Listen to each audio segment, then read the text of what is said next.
નમસ્કાર વિદ્યાર્થી મિત્રો. આજે આપણે વનસ્પતિઓમાં લિંગ નિષયનનો પેલા અભ્યાસ કરવાનો છે અને એ અભ્યાસ પૂર્ણ થાય ત્યારબાદ આજે આપણે એક જ પોઈન્ટ ડિટેલમાં અભ્યાસ કરવાનો છે, જેમનું નામ છે વિકૃતિ, અને આ પોર્શન ડિટેલમાં યાદ રાખવાનો રહેશે. હવે આપણે આગળ જે કાંઈ પ્રાણીઓ છે એમાં ખાસ કરીને ડ્રોસોફિલા હતો, તીતીઘોડો હતો, મધમાખી હતું, મનુષ્ય અને પક્ષીઓની અંદર આ પાંચની અંદર આપણે સેક્સ ડિટર્મિનેશનનો અભ્યાસ કર્યો. હવે જે વનસ્પતિઓમાં જે લિંગ નિષયન મતલબ જે સેક્સ ડિટર્મિનેશન કઈ રીતના હોય છે, વનસ્પતિમાં પણ આવું જોઈએ છે જેવું મનુષ્યમાં જોવા મળે છે, બરોબર છે, એવું જ કંઈક ને કંઈક વનસ્પતિઓમાં જોવા મળે છે. તો મોટા ભાગની વનસ્પતિમાં મનુષ્યની જેમ કિસ્સાઓ ની અંદર હોય છે. મતલબ આપણી અંદર કેમ જોવા મળે, મનુષ્યમાં જે નર છે એ નર વિષમયુગ્મી એટલે XY, અને ખાસ કરીને જે માદા છે એ સમયુગ્મી હોય છે.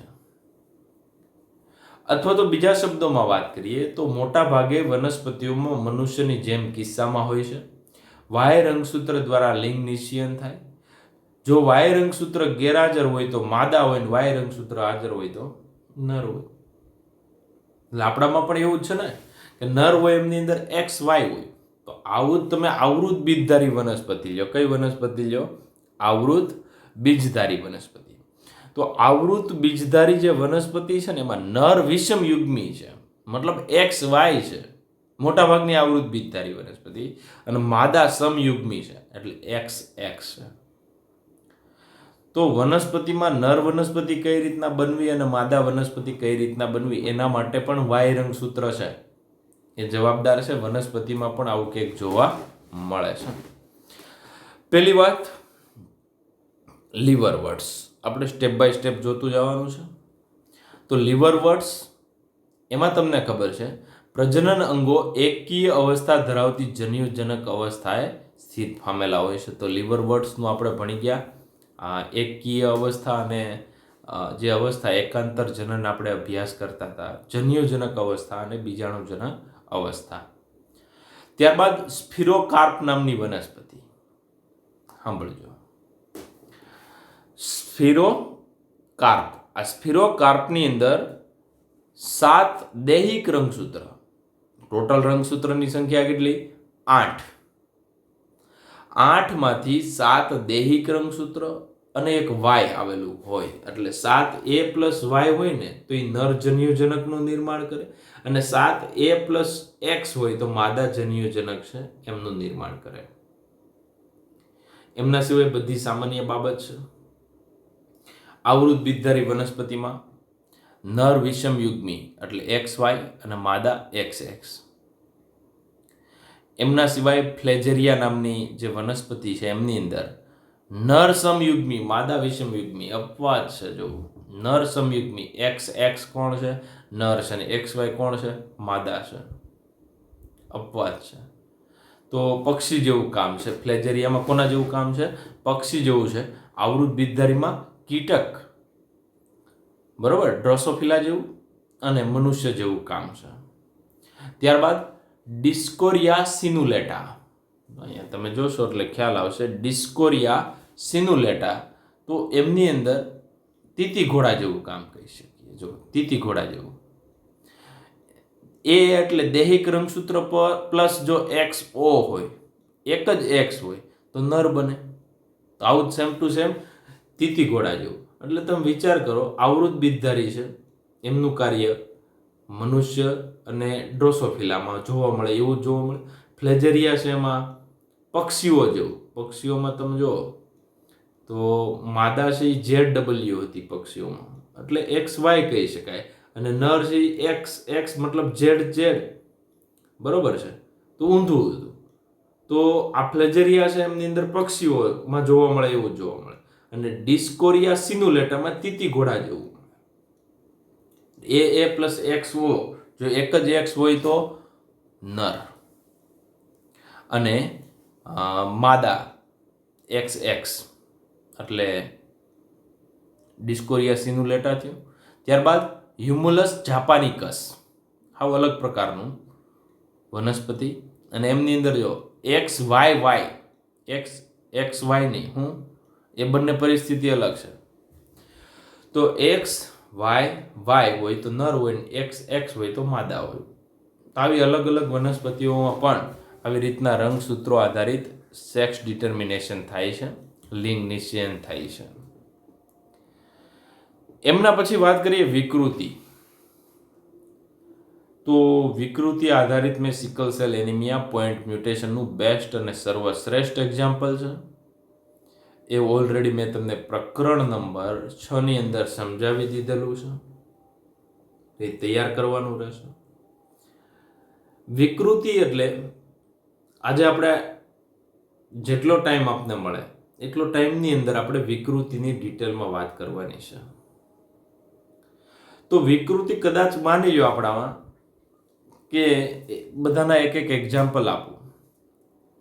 રંગસૂત્રોની સંખ્યા આપણામાં કેટલી હોય છે? તો કે દ્વિકીય તરીકે આપણા શરીરની અંદર હાલની અંદર શુક્રકોષ કે અંડકોષ સિવાયના બધા જ કોષોની અંદર રંગસૂત્રની સંખ્યા 46 હોય, મતલબ 46 હોય છે. એ 46 ની જગ્યાએ 47 થઈ ગયા, 48 થાય કે 45 થાય, 44 થાય. 46 ની જગ્યાએ 44 થાય, 45 થાય, 47 થાય, 48 થાય, 50 થાય,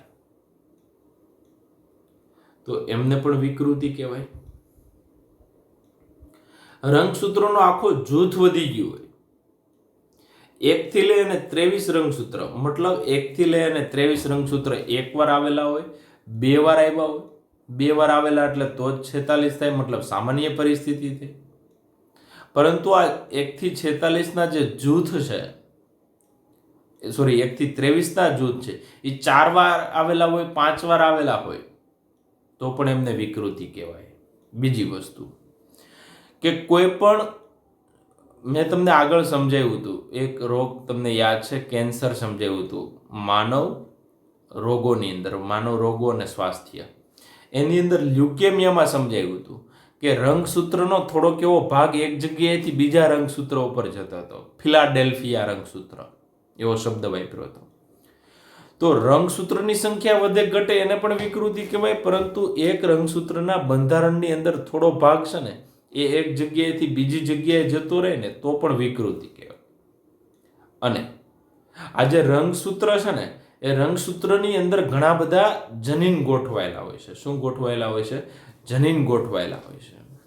અને આ જનીન છે ને એમની રચનામાં, મતલબ જનીન એટલે ડીએનએ નો ટુકડો, કાર્યરત ટુકડો, એમના એકાદ ન્યુક્લિયોટાઇડની અંદર પણ ફેરફાર આવે ને તો પણ એને વિકૃતિ કહેવાય. એટલે વિકૃતિ એટલે મ્યુટેશન. એમની અંદર ડીએનએના અનુક્રમમાં ફેરફાર થાય, ડીએનએની શૃંખલામાં ફેરફાર થાય, ત્યારબાદ રંગસૂત્રોની સંખ્યામાં ફેરફાર થાય કે રંગસૂત્રોની સંરચનામાં બદલાવ થાય. તો આ બધાને આપણે વિકૃતિ તરીકે ઓળખીએ છીએ. અને વિકૃતિ છે એ ધ વ્રીસ, હવે ઉત્ક્રાંતિની અંદર ધ વ્રીસ નામના વૈજ્ઞાનિકનું કન્ટ્રીબ્યુશન વાંચજો. એમણે તો એવું વાત કરી કે આખી દુનિયામાં જે કાંઈ વિવિધતા થઈ ને વિકૃતિના લીધે થઈ, પરંતુ ખાલી વિકૃતિનો ફાળો નથી, છે ફાળો, પરંતુ સંપૂર્ણપણે વિકૃતિનો ફાળો નથી. એટલે ધ વ્રીસ નામના વૈજ્ઞાનિકે વિકૃતિવાદ છે એમનો સિદ્ધાંત આપેલો છે. એ ઉત્ક્રાંતિ પ્રકરણ છે એમને આધીન છે. વિકૃતિ એક એવી ઘટના છે જેના પરિણામે ડીએનએના અનુક્રમમાં વૈકલ્પિક બદલાવ પ્રેરાય. તેના પરિણામે સ્વરૂપે જીવનના જનીન પ્રકાર અને સ્વરૂપ પ્રકારમાં પરિવર્તન આવે. કેમ કે ડીએનએ બદલાય, ડીએનએ બદલાણું એટલે શું થયું? જનીન પ્રકાર બદલાણું. અને એમાંથી જનીન પ્રકાર બદલાણું તો એમના આધારે જે કાંઈ સ્વરૂપ પ્રકાર, મતલબ જે પ્રોટીન બને છે એમની અંદર પણ બદલાવ આવશે. તો પુનઃસંયોજન સિવાય વિકૃતિ અસાધારણ ક્રિયા છે. મતલબ મોટા ભાગે નેગેટિવ જે ફેરફાર લાવે છે એ વિકૃતિ લાવે છે. વિકૃતિ થાય ને ત્યારે એકાદ વિકૃતિ કદાચ ફાયદાકારક હોય, પરંતુ મોટાભાગની વિકૃતિ છે કેવી હોય છે? નુકસાનકારક હોય છે. તો અહીંયા મારે તમને એ જ સમજાવવાનું છે કે આ જે કોષ, આકૃતિ જોશો એટલે ખ્યાલ આવશે. આ જે કોષની અંદર એકકીય ડીએનએ એટલે જીનોમ હવે ક્યારેય તમને પૂછે એટલે એકકીય ડીએનએ જે કુલ 1 થી 23 રંગસૂત્રનો સરવાળો કરીએ તો એને જીનોમ કહેવાય. આ રંગસૂત્રનો છેડાનો ભાગ લઉં એટલે ડીએનએ, અને ડીએનએનો થોડોક ટુકડો લઉં એટલે જનીન. આ જનીનની અંદર તમે જુઓ ને તો વ્યવસ્થિત કોણ ગોઠવાયેલું છે? ન્યુક્લિયોટાઇડ ગોઠવાયેલા છે. અને આ ન્યુક્લિયોટાઇડ એકબીજા સામે પ્યુરિન અને પિરિમિડિન એની સામે ટી અને જીની સામે સી ગોઠવાયેલા હોય. પરંતુ આમની અંદર જો કોઈ ફેરફાર આવ્યો તો એને આપણે વિકૃતિ કહીએ. ફોર એક્ઝામ્પલ અહીંયા તમે જોશો તો માની લો કે અહીંયા આ જે વસ્તુ દેખાય છે એની સામે ટી જોડાયેલો છે, ત્યાં ફેરફાર આવી ગયો, જીની સામે સી આવી ગયો, તો ત્રિઅંકી સંકેત છે એમની અંદર બદલાવ આવે. બરોબર છે? અને ત્રિઅંકી સંકેત બદલાય તો આ જનીન પ્રકાર બદલો એટલે હવે એમાંથી અમીનો એસિડ બદલાવવાળો આવશે, અને અમીનો એસિડ બદલાશે તો પ્રોટીન બદલાશે, મતલબ સ્વરૂપ પ્રકાર બદલાશે. તો વિકૃતિ છે એમની વાત છે. આગળ તમે પ્રકરણ 6માં અભ્યાસ કરશો કે પ્રત્યેક રંગસૂત્રિકામાં, એટલે આ એક રંગસૂત્રિકા થઈ, આ રંગસૂત્રિકાના એક છેડાથી બીજા છેડા સુધી અત્યંત ગૂંચળામય સ્વરૂપે ડીએનએના કુંતલ આવેલા હોય, જે આપણે ઓલરેડી ભણી ગયા. તો અહીંયા તમને એ આકૃતિ પણ દર્શાવે છે કે રંગસૂત્રના છેડા હોય ત્યાં ઘણી બધી રંગસૂત્રિકાના છેડા ઉપર ઘણું બધું ડીએનએ આવેલું હોય. હવે અહીંયા શબ્દ વાપર્યો છે ડિલીશન એટલે લોપ. આપણે કેમ યાદ રાખો કે કોઈ પણ મેસેજ હોય એને ફોનમાં સપોઝ આવ્યા છે ને એને ડિલીટ મારી દઈએ છીએ, તો મતલબ ડિલીટનો મતલબ શું થયો? એ ભાગ અજોડો ઉડી ગયો છે જ નહીં. બરાબર? તો એ લોપ. દ્વિગુણન એટલે શું? તો કે 2 વાર એકની એક વસ્તુ કેટલી વાર રિપીટ થઈ જાય? 2 વાર. કેમ કે જનીન રંગસૂત્રોમાં સ્થિત માનવામાં આવે છે, ફિક્સ હોય છે, અને એમાં જો કોઈ ફેરફાર થાય તો અસાધારણ રીતે ડિસ્ટ્રક્શન મતલબ વિપતનો મતલબ એનો જે ક્રમ છે એમની અંદર બદલાવ આવે છે, અને રંગસૂત્રમાં જે આવો બદલાવ થયો એમના કારણે પણ કેન્સર જોવા મળે છે. તો આ તમારા બુકની સામાન્ય બાબત તમને એવું પૂછે કેન્સર કોના કારણે થાય, તો એક વસ્તુ ક્લિયર છે, વિકૃતિના કારણે થાય, એવો તમે જવાબ આપી શકો. આ પોઈન્ટ ઉપરથી તમને એટલું ખબર પડે. અને બીજો પોઈન્ટ એવો કે આ જે રંગસૂત્ર છે એમની જે રંગસૂત્રિકાઓ છે ત્યાં ઘણું બધું ડીએનએ હોય છે. તો રંગસૂત્રિકા એટલે તમને ખબર છે રંગસૂત્ર દ્રવ્ય. રંગસૂત્ર છૂટું પડે મતલબ તો એને આપણે રંગસૂત્ર દ્રવ્ય કહીએ છીએ, અને રંગસૂત્ર દ્રવ્ય ભેગું થાય તો એ રંગસૂત્રનું નિર્માણ કરે છે. હવે વિદ્યાર્થી મિત્રો, અહીંયા મારે તમને બધી વસ્તુ સમજાવી છે. તો પોઈન્ટ મ્યુટેશન કોને કહેવાય? તો આખા ડીએનએની અંદર એક ન્યુક્લિયોટાઇડમાં ચેન્જ થયો. તો અહીંયા તમે આકૃતિમાં જુઓ. બરોબર છે? તો અહીંયા તમે જુઓ ટી છે, A C T G C એ જી અને ટી. આ રિયલમાં ડીએનએની એક શૃંખલા છે. તો અહીંયા તમે વ્યવસ્થિત જુઓ તો આ 1 2 3 4 5 6 7 8 9 10 અને 11 બેઝ પેર.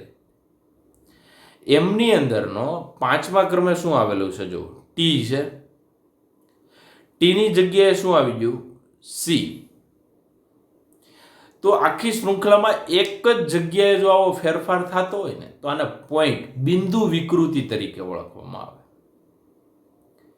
એમાં પણ બેઝ સબસ્ટિટ્યુશન એટલે એક બેઝનું સ્થાન બીજું લે, મતલબ ટીની જગ્યાએ કોણ આવી ગયું? જી આવી ગયું.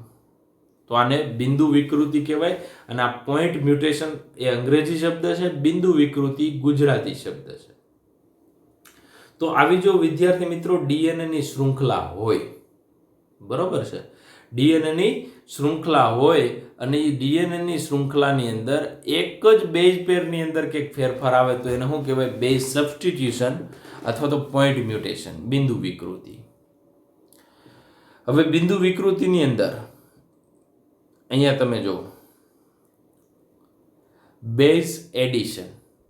તો આ જે સામાન્ય શૃંખલા છે, તો અહીંયા સામાન્યમાં સી પછી ટી આવે છે. તો અહીંયા વધારાનો એક સી શું થઈ ગયો? ઉમેરાઈ ગયો. તો આપણે ઓલું ઉદાહરણ યાદ રાખો, રામ હેઝ રેડ કેપ. એ વ્યવસ્થિત વિડીયો જોઈ લેજો અથવા યાદ કરી લેજો. તો રામ હેઝ રેડ કેપ, એમાં આપણે શું નાખતા હતા? તો કે બી પેલા એડ કર્યો હતો. તો આ જે વસ્તુ ઉમેરાય એટલે એમના કારણે આખી ફ્રેમ છે એ આગળ ખસે. મતલબ પેલા આજે 3 હતા, બરોબર છે? કોણ? આ ટી એ એક ત્રિઅંકી સંકેત બનાવતા હતા. હવે આ 2 બીજો, આ ત્રીજો અને આ ચોથો. મતલબ અહીંથી બધાની અંદર હવે જે ત્રિઅંકી સંકેત બને છે એ ચેન્જ વાળો બનશે, જેથી અમીનો એસિડ અલગ પ્રકારનો ઉમેરાશે અને અલગ પ્રકારનો અમીનો એસિડ ઉમેરાશે એટલે પ્રોટીન પણ અલગ પ્રકારનું બનશે.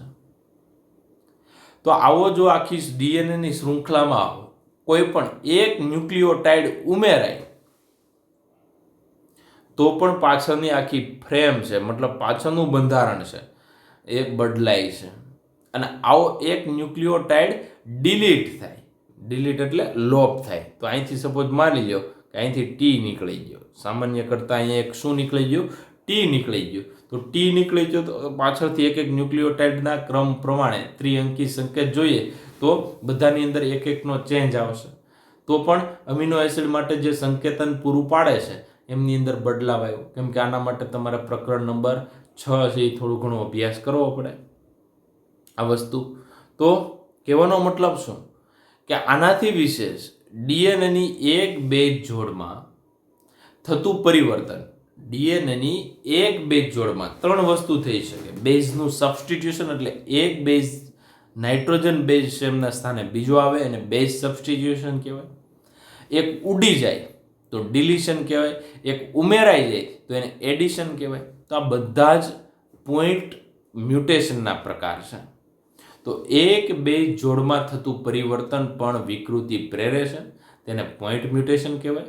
અને આનું શ્રેષ્ઠ ઉદાહરણ સિકલ સેલ એનિમિયા. તો સિકલ સેલ એનિમિયા વિશે તમે વધારે જાણો છો, એનો તમને ખ્યાલ પણ છે. તો આ જે સિકલ સેલ એનિમિયા હતું વિદ્યાર્થી મિત્રો, એમની અંદર ખાસ યાદ રાખજો 6થા નંબરનો અમીનો એસિડ, 17મા નંબરનો નાઇટ્રોજન બેઝ ખાલી એક ફેરફાર થયો હતો. એમની જગ્યાએ ગ્લુટામિક એસિડ અને વેલાઇન જે અમીનો એસિડ છે એ બદલાવ પામ્યા હતા. એકની જગ્યાએ બીજાએ સ્થાન લઈ લીધું હતું. અને એમના કારણે જે આરબીસી છે એમનો ગોળાકાર આકાર હતો એ દાંતડા જેવો આકાર થઈ ગયો. અને જેના કારણે જ્યારે ઓક્સિજનનું પ્રમાણ ઓછું હશે ત્યારે જ આ સિકલ સેલ એટલે દાંતડા જેવો આકાર બનતો હતો અને આપણા શરીરમાં જે ઓક્સિજનનું વહન છે એ ઘટાડતું હતું.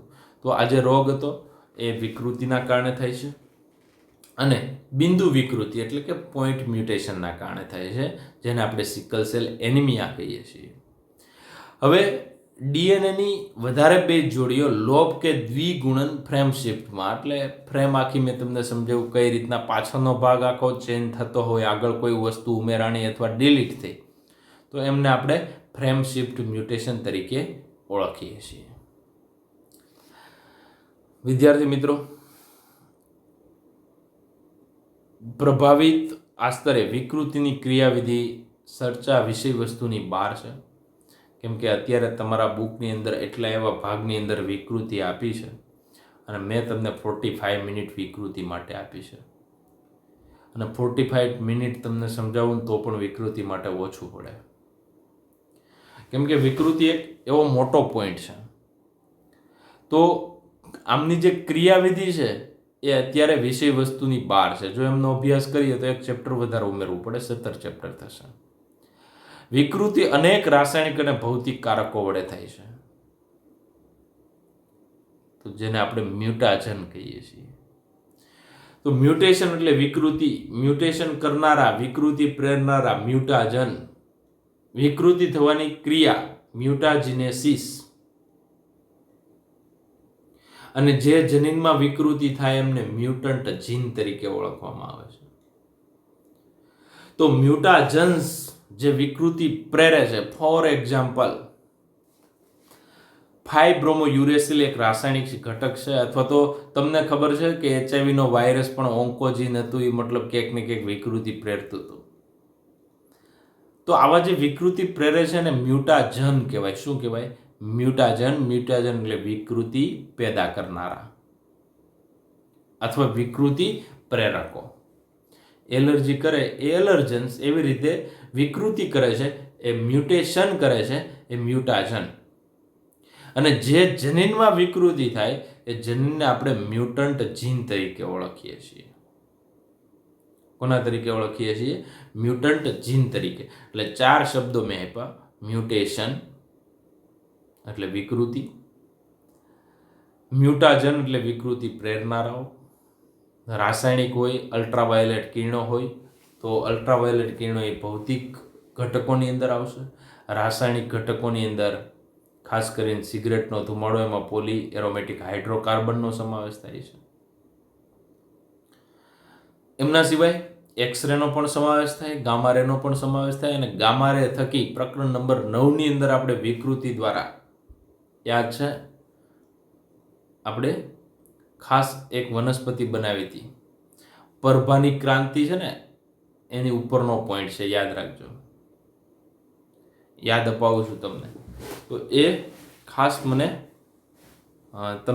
તમે ખાલી જોઈ લેજો, જણાવવું નથી. તો પરભાની ક્રાંતિ છે ને, એ પરભાની ક્રાંતિની ઉપરના પોઈન્ટની અંદર ગામારેનો યુઝ કર્યો છે. અને ગામારેના યુઝ કરીને એલોમોઝેક વાયરસ એવો કંઈક શબ્દ વાપર્યો છે. એ શું લખ્યું એ મેં ઓલરેડી તમને સમજાવેલું છે. એ પણ એક વિકૃતિનું ઉદાહરણ છે.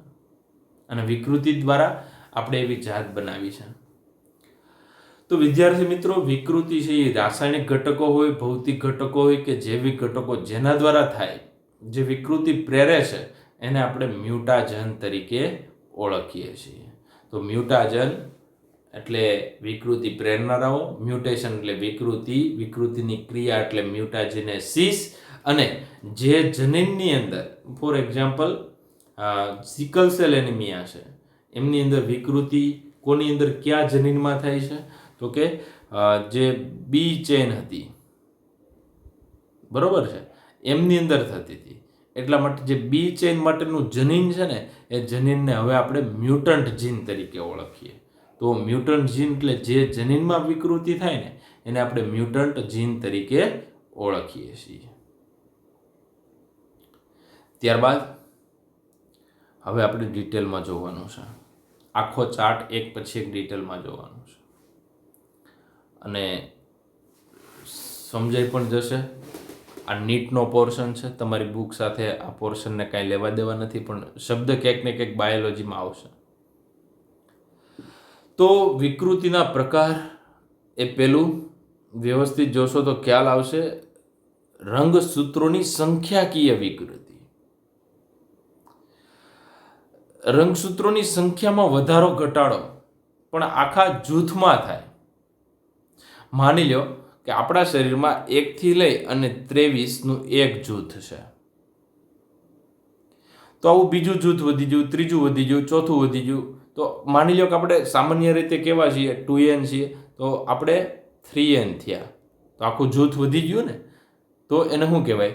સંખ્યાકીય વિકૃતિ. એમાં આખા જો યુપ્લોઇડી અને એન્યુપ્લોઇડી એવા 2 પ્રકાર છે. હવે યુપ્લોઇડી એટલે આખો જૂથ વધે ઘટે. 1 થી લઈ 23 રંગસૂત્રો, બધા જ રંગસૂત્રો. માની લો કે આપણે 2n છીએ, એટલે આપણામાં કેટલા રંગસૂત્રો હોય? 46 હોય. આખો 23નો સેટ વધે, એટલે 46 + 23, તો એને 3n કહેવાય. અથવા તો આખો સેટ ઘટે. આખો સેટ એટલે 1 થી 23 રંગસૂત્ર છે, બધા ઘટે. તો હેપ્લોઇડી એટલે 1n, પોલીપ્લોઇડી એટલે 3n, 4n અને 5n. તો એનો મતલબ શું થયો? યુપ્લોઇડી એટલે આખો સેટ વધે ઘટે, આખું જૂથ 1 થી લઈ 23 હળંગે હળંગ, કાં તો આખું વધે ને કાં તો આખું ઘટે. તો એના માટે શબ્દ વાપરીએ યુપ્લોઇડી. બરોબર છે? તો સામાન્ય રીતે આપણામાં 46 હોય, તો તો 46 ને આપણે 2n તરીકે ઓળખીએ છીએ. કોના તરીકે ઓળખીએ? 2n, દ્વિકીય. તો ત્રિકીય થાય, 4n થાય, 5n થાય તો એને પોલીપ્લોઇડી. 2n કરતાં વધારે થાય તો પોલીપ્લોઇડી, અને 2n કરતાં ઓછા થાય તો હેપ્લોઇડી. હેપ્લોઇડી એટલે 1n. હોવા કેટલા જોઈએ? 2n. આપણી સામાન્ય રીતે શરીર પ્રમાણે, આપણા દેહની અંદર કેટલા રંગસૂત્રો હોય એ પ્રમાણે. એન્યુપ્લોઇડી.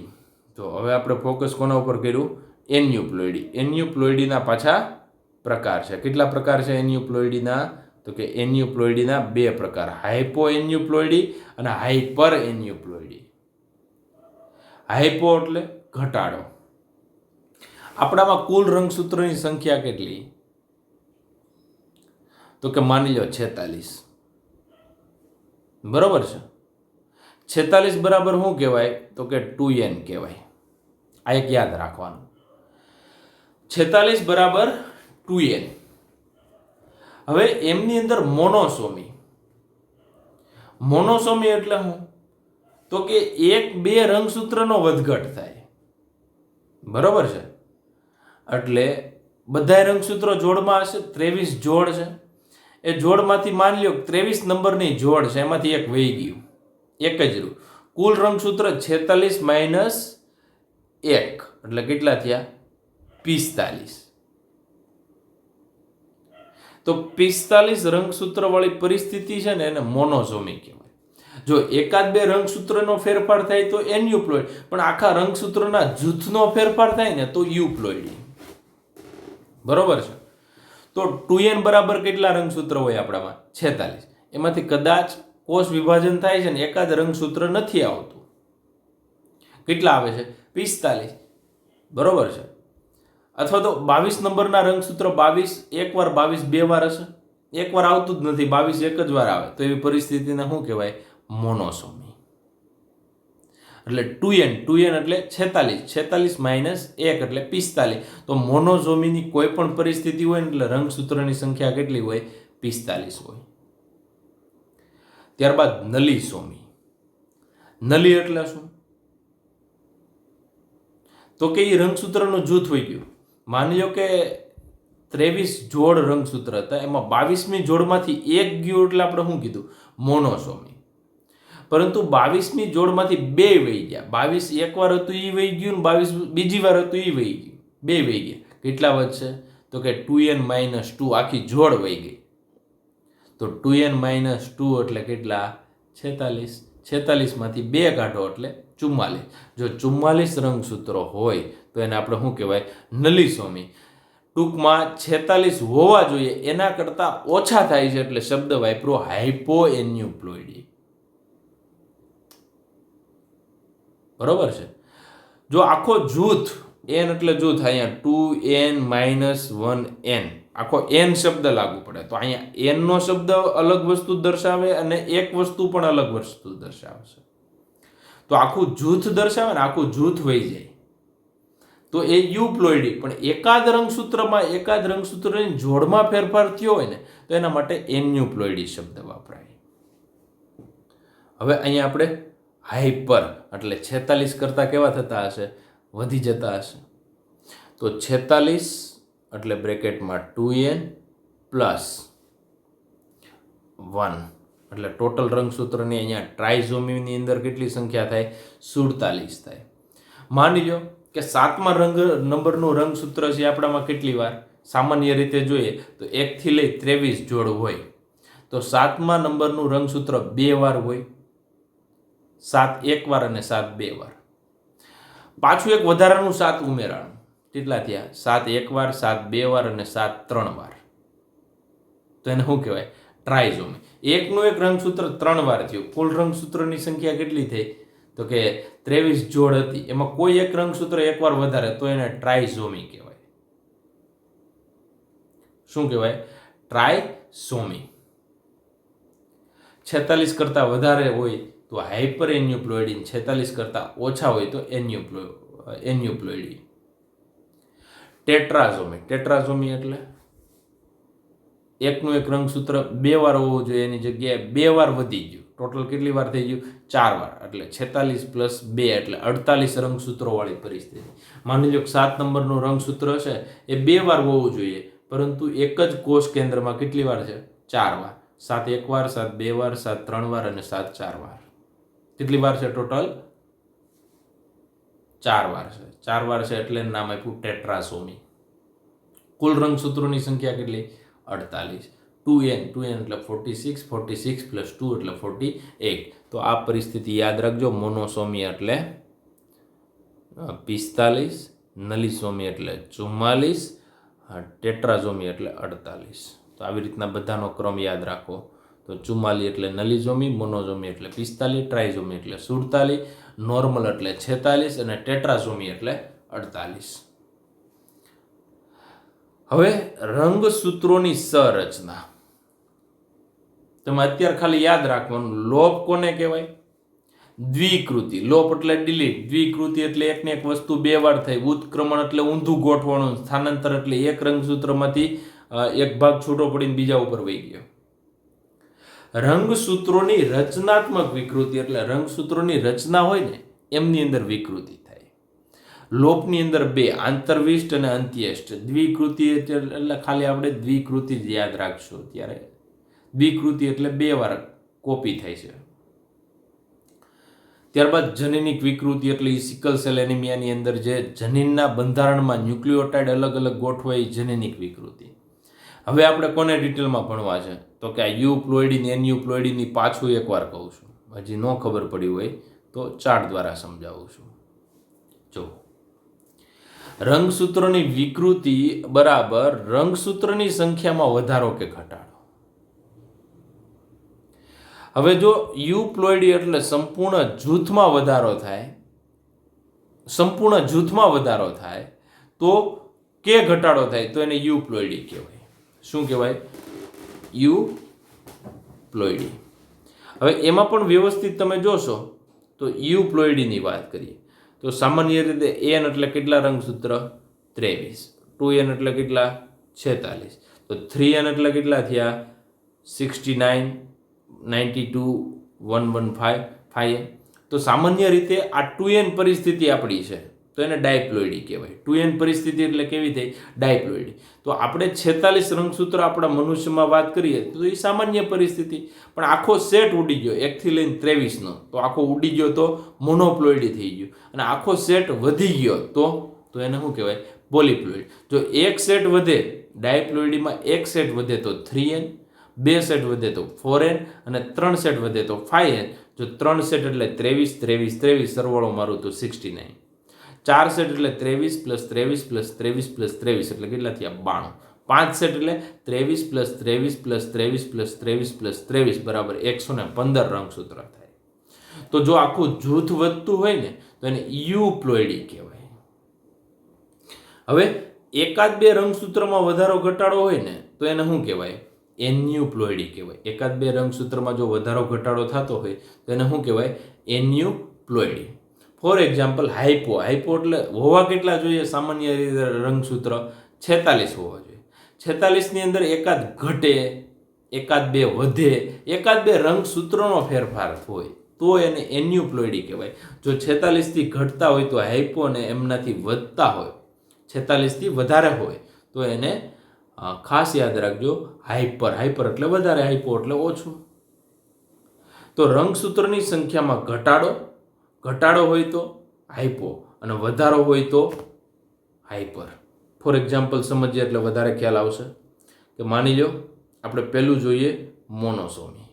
મોનોસોમી એટલે ટોટલ 2n. 2n એટલે કેટલી સંખ્યા? 46. 46માંથી માની લો કે એક રંગસૂત્ર વહી ગયું. 22 નંબરની જોડ હતી, 22 2 વાર આવેલા, એક વહી ગયું તો મોનોસોમી. એક જ વાર રહ્યું છે એના માટે શબ્દ છે મોનોસોમી. એક વહી ગયું એટલે મોનોસોમી નથી. એક જ વાર એ રંગસૂત્ર 2 વાર હોવું જોઈએ, એમાંથી એક જ વાર રહ્યું એટલે મોનોસોમી. નલીસોમી એટલે 22 2 વાર હતા, એ 2 વાર ઉડી ગયા. બરોબર. હવે 22 નંબરનું રંગસૂત્ર રહ્યું જ નથી તો કેટલી? તો કે 2n - 2 એટલે 46 - 2 એટલે 44. 44 એટલે આખી જોડ વહી ગઈ છે. એટલે જોડ વહી ગઈ, 23 જોડ હતી એમાંથી એક જોડ વહી ગઈ એટલે કેટલા થયા? 22 જોડ બરાબર 44. ટ્રાઇઝોમી, ટ્રાય એટલે એકનું એક રંગસૂત્ર 3 વાર થયું છે. 22મું એક વાર, 22મું બીજી વાર, ને 22મું ત્રીજી વાર. તો હોય કેટલા? 46 પ્લસ 1 થાય એટલે ટોટલ 47 રંગસૂત્ર થાય. 46 સામાન્ય પરિસ્થિતિ છે. ટેટ્રાસોમી, ટેટ્રાસોમી એટલે 2n બ્રેકેટમાં 46 પ્લસ 2 એટલે કોઈ એવા રંગસૂત્ર મતલબ 22મું રંગસૂત્ર 4 વાર થયું એટલા માટે શબ્દ વાપર્યો ટેટ્રાસોમી. તો આવી રીતના મોનોઝોમી, નલિઝોમી, ટ્રાઇઝોમી અને ટેટ્રાઝોમી આ બધા જ વિદ્યાર્થી મિત્રો એ હાઇપો કે હાઇપર એન્યુપ્લોઇડી છે એમના ઉદાહરણ કહી શકાય. હવે રંગસૂત્રોની રચનાત્મક વિકૃતિ, બરોબર છે. રંગસૂત્રોની રચનાત્મક વિકૃતિ પેલું લોપ છે. જો ડિલીટનો મતલબ શું થાય? આ ડિલીટ છે એમનો મતલબ થાય લોપ. લોપ એટલે ઉડી જવું. માની લો કે આ જે રંગસૂત્ર છે ને એમાં ABCDEFG આ બધા શું છે? આ ABCD એટલે શું? તો ABCD એ રંગસૂત્ર ઉપર જનીન છે. જનીન A, જનીન B, જનીન C, જનીન D, જનીન E, જનીન F, જનીન G, જનીન H. માની લો A થી લઈ H સુધીના જનીન છે એ રંગસૂત્ર ઉપર ક્રમમાં ગોઠવાયેલા છે. A થી લઈ H સુધી અને આ નીચેની જે રચના છે ને આ રચના એ રંગસૂત્ર છે. તો રંગસૂત્રની રચનામાં ફેરફાર થાય એવી વિકૃતિ. માની લો આ ડિલીટ, માની લો આ D ભાગ છે એ ડિલીટ થઈ ગયો, ઉડી ગયો. તો કેવું બંધારણ થાય? ABCD વયો ગયો એટલે EFGH. તો આવો કોઈ પણ ભાગ ઉડી જાય, કદાચ G ઉડી જાય કે B ઉડી જાય, તો આવો કોઈ પણ ભાગ ઉડી જતો હોય ને તો એને ડિલીશન કહેવાય, લોપ કહેવાય. આખું જનીન ઉડી જતું હોય તો બરોબર છે. ઓલું ડિલીશન એ અલગ, એક ન્યુક્લિયોટાઇડ ઉમેરાય દૂર થાય તો એડિશન ડિલીશન ઈ ખાસ કરીને જનીનિક વિકૃતિમાં આવશે. જો એકાદ ન્યુક્લિયોટાઇડ અને આ તો ABCD બધા શું છે? જનીન છે. આ બધા જનીન છે. તો એકાદ જનીન ઉડી જાય ને તો પણ એને ડિલીશન કહેવાય. ન્યુક્લિયોટાઇડ ઉડી જાય તો પણ ડિલીશન કહેવાય. એ પોઈન્ટ વિકૃતિમાં આવશે. જનીન વિકૃતિનો પણ ડિલીશન એડિશન આવે, ફ્રેમ શિફ્ટ. અને અહીંયા 4 પ્રકાર છે. જનીન છે, રંગસૂત્ર ઉપર જે જનીન ગોઠવાયેલા હોય ને એમની વાત છે. આપણે બીજી વાત કરીએ. પેલું ડિલીશન એટલે લોપ. ડુપ્લિકેશન એટલે દ્વિકૃતિ. દ્વિકૃતિ એટલે હું 2 વાર કોપી થાવ. તો આમાંથી B અને C 2 વાર થઈ ગયું. જો કઈ રીતના હોવું, કઈ રીતના હોય? A B C આવી રીતના B અને C છે. A B C D E F G H. BC કેટલી વાર થઈ ગયો? આ BC 1 વાર અને BC 2 વાર. તો એકની એક જગ્યાએ કેટલી વાર થઈ ગયું? 2 વાર. એટલે દ્વિકૃતિ, ડુપ્લિકેશન. ઉત્ક્રમણ, ઇન્વર્ઝન. ઇન્વર્ઝન એટલે કઈ રીતના ગોઠવાઈ ગયું? ઊંધું થયું. ઊંધું એટલે આ B થી લઈ આ જે ભાગ છે એ આવી રીતના B થી લઈ ક્રમમાં ગોઠવાયેલો છે. જો B, C અને D અહીંયા ઊંધું ગોઠવાઈ ગયું. B, C અને D થઈ ગયું. હવે લોપ હતું ને, લોપ એ લોપની અંદર આ પેલું લોપ ડિલીશન.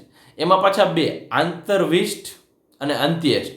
જો આ છેડા ઉપરથી H વહી ગયો ને તો અંત્યેષ્ટ, જો વચ્ચેથી D ગયો એટલે આંતરવિષ્ટ. સમજાય છે?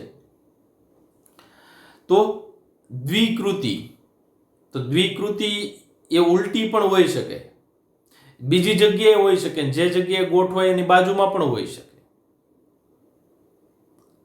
અને આ ઇન્વર્ઝન, ઉત્ક્રમણ. ઉત્ક્રમણ એટલે આ ભાગ છે ને અહીંયા તમે જો ઊંધો ગોઠવાઈ ગયો. અહીંયા ABCD છે, અહીંયા શું થઈ ગયું? DCB. જો આવું ઊંધું ગોઠવાતું હોય ને તો એને ઉત્ક્રમણ કહેવાય.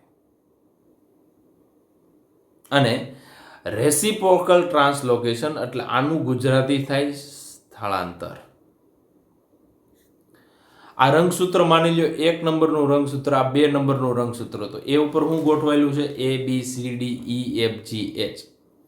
બીજા રંગસૂત્ર ઉપર MNOPQR આ જનીન ગોઠવાયેલા છે. તો આ AB છે ને આ AB નીકળીને અહીંયા નીચે જતા રહે અને આ MN નીકળીને ઉપર જતા રહે. તો આવું ફિલાડેલ્ફિયા વાળું મેં તમને કીધું હતું, લ્યુકેમિયામાં થાય. તો એક રંગસૂત્ર ઉપરથી જનીન નીકળીને બીજા રંગસૂત્ર ઉપર સ્થાનાંતર પામે, તો એને સ્થાનાંતર કહેવાય, ટ્રાન્સલોકેશન અથવા તો રેસિપ્રોકલ ટ્રાન્સલોકેશન તરીકે પણ ઓળખવામાં આવે. તો આ જે 4 બાબત છે ને એ રંગસૂત્રોની રચનાત્મક, સંરચનાત્મક વિકૃતિ તરીકે ઓળખીએ છીએ. તો એ વિકૃતિના 4 ઉદાહરણ સાથે સમજાવ્યું અને એ જ વસ્તુ પાછી કીધી છે. જો આમાં ડી ભાગ ઉડાડી દીધો, આ ડી ભાગ ઉડી ગયો, તો એ ડિલીશન. ઇન્સર્શન અથવા તો આ ભાગ અહીંયા તમે જો કોપી થયો, બરાબર, ડુપ્લિકેશન. ત્યારબાદ આ ભાગ ઊંધો ગોઠવાણો, BCD, તો અહીંયા DCB થઈ ગયું. ઊંધું ગોઠવાય તો ઉત્ક્રમણ. અને આ માની લો કે રંગસૂત્ર નંબર 1 અને રંગસૂત્ર નંબર 2, તો અહીંનો ભાગ છે એ ઉપર જતો રહે, તો એને સ્થાનાંતર પણ કહી શકીએ.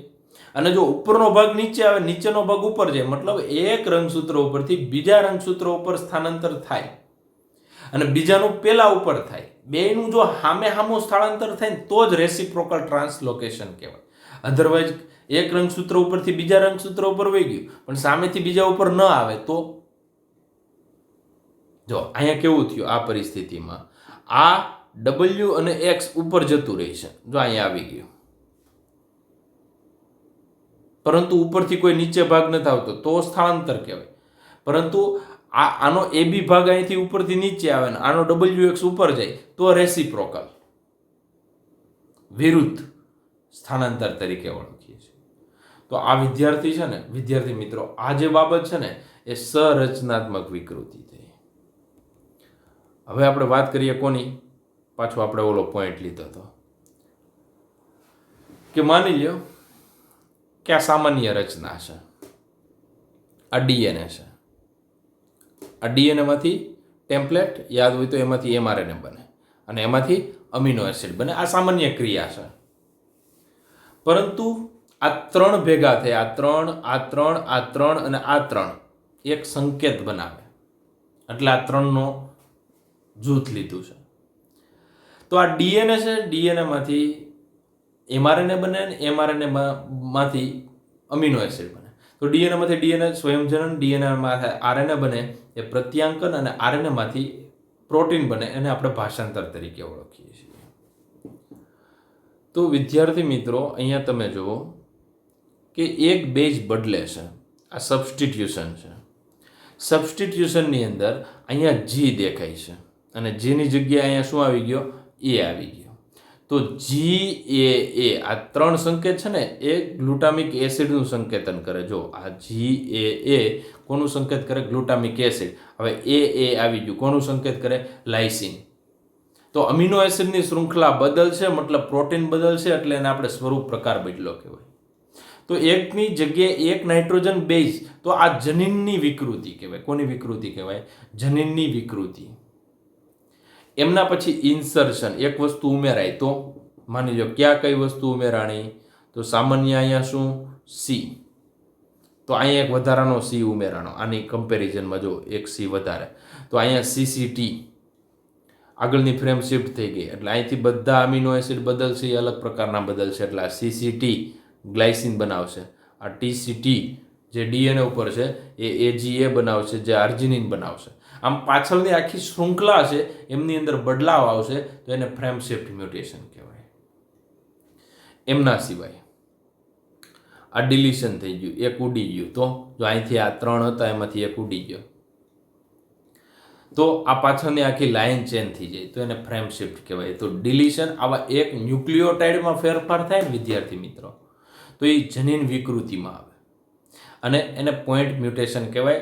અને પોઈન્ટ મ્યુટેશનના કારણે ફ્રેમ શિફ્ટ થઈ શકે. એડિશન, ડિલીશન એટલે ઉમેરા અને લોપ થાય, એમની અંદર આવી વિકૃતિ થાય. આ તમારા બુકની પહેલી લીટી છે એમની અંદર આ બધી બાબત છે એમનો ઉલ્લેખ કરેલો છે. આ વિકૃતિના ઉદાહરણ છે. જો આ વિકૃતિ થાય ને ત્યારે આવું થાય.